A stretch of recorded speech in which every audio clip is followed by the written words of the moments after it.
So, hello folks, how you doing? All right. I want to talk about guitar research today. It's one of the things I like to do. Actually, any instrument research. I'm helping out one of my local shop folks with some, let's say, challenged instruments that he just can't get around to fixing, and he wants to liquidate them. So I was looking up a certain model of Con clarinet. I was doing some research on this Lyle Japanese guitar right here, Japanese made guitar. I was doing some research on a few other vintage, let's say a K 12 string, and also a Silvertone jazz hollow body, just bits and things. Also some more modern guitars. And I want to say that instrument research is fun, but you have to be aware of the pitfalls. First of all, a good resource are things like this, and I spent the money on both these.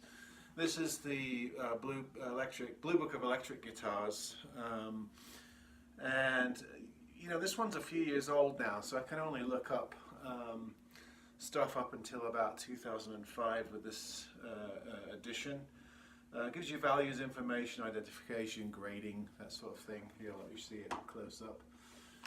This is all electric guitars, and I also have the Blue Book of Acoustic Guitars, similar cover. Look at that beauty on the back, isn't that gorgeous? Anyway, so these are very helpful. They're written by credible people, good research, reliable figures. You have to, of course, account for appreciation, so some of the valuing is a bit off, but I can look up stuff in there and find out a lot of good information. Also online, there are certain guitar manufacturers who keep data on old models, or they have a history section, or you can find articles written by luthiers or restorers or collectors that seem credible. They're people that are highly respected in the field, and they've put out information.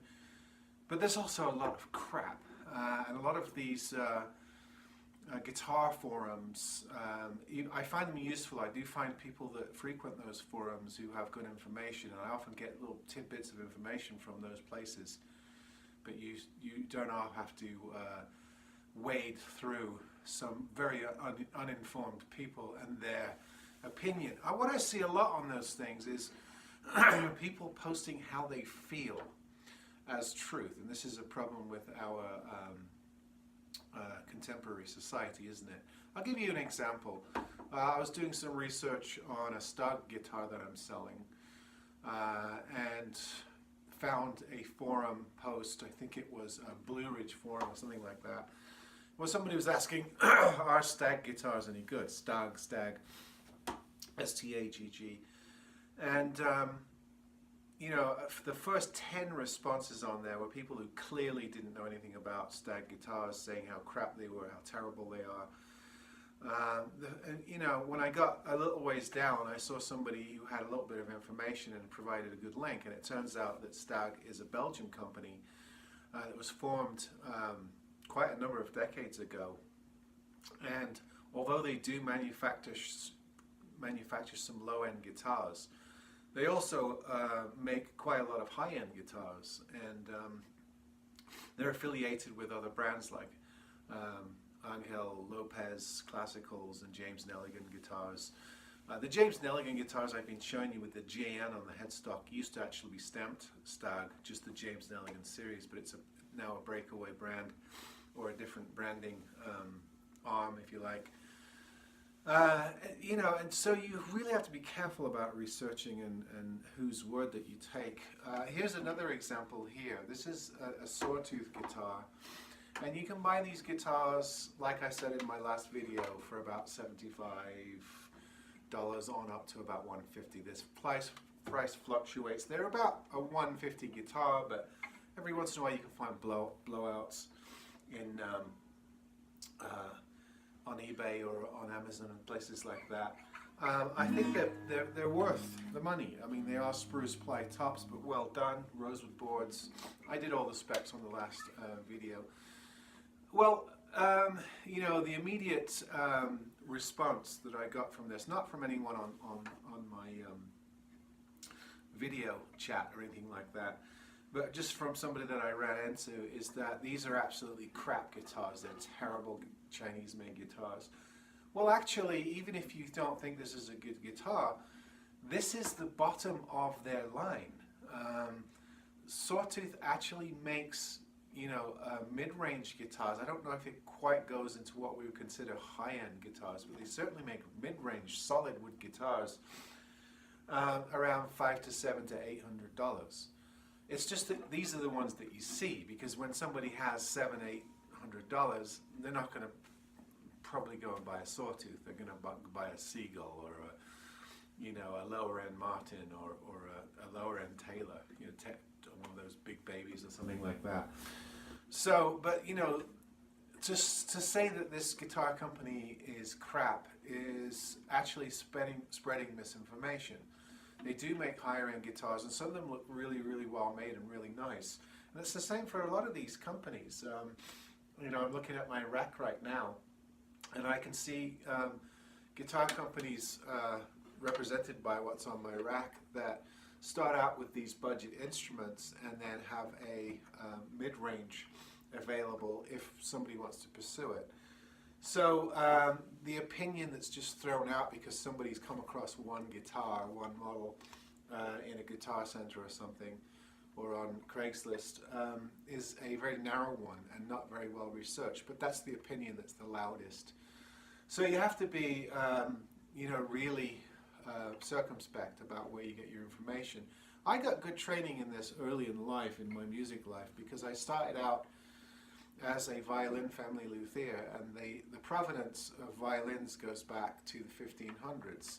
So it's a much longer history, and you know, you learn to be more discerning in that world because you have an early Italianate tradition, and then you have a second generation Italian tradition.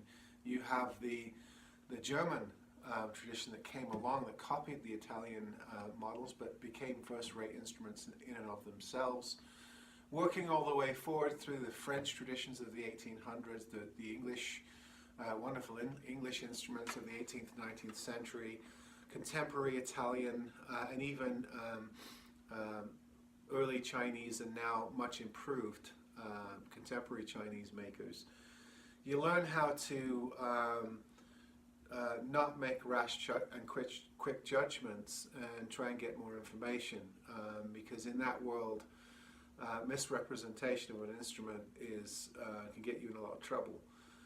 You know, when you're talking about instruments that are sold at auction for, you know, millions of dollars rather than hundreds or thousands, it's a different game. So it was actually good training, and I know that you know, the guitar world now has its own very high-end collectible, you know, tradition from, say, the early 1900s with Washburn and other early American models, all the way through, you know, Martin, Fender, Gibson, all the great classic models that are now deemed, you know, vintage and of significant value. So I know that some of you out there are adept at doing research and looking things up, but sometimes these lesser known models are hard to track down. I've often had guitars by companies that don't even have websites. I can't find anything, and I can go through my book sometimes and find a little bit of information about how they started and some of their earlier models, but it won't have anything about anything contemporary. So it's an arduous process, but for me it's fun. I enjoy it, and of course, above all, and I'll remind you again because I've said this many times, I put far more stock in how a guitar or an instrument's made, the woods and materials that are used, the parts, the craftsmanship, the overall build quality, the internal structure, over what's on here. That to me is a far more better determinant of a value of an instrument. But of course, you know, there are desirable brands and models throughout the decades that we're all hoping to come across in somebody's attic. But you know, really to be able to look at an instrument and judge the materials and the wood and the way it's crafted, rather than being slavish to certain brands and logos, you know, is actually a skill that will stand you in much better stead. But it is fun to do research, to look up makers, to look up brands, to look up models, to look up history, provenance. You know, all those things are fun to do.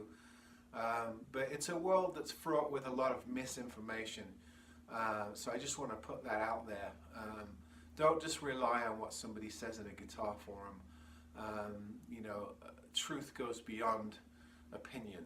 And the more information you can find out about things, the more actual data you can find out about things, the more better control of information you'll have, and you'll have a better idea of the value of what you are looking or researching, looking up. So I know that's a bit windy, but you know, it's fascinating to me. I just thought I'd do a video on it. Next time I'll try to be back with something a bit more immediate. See you next time.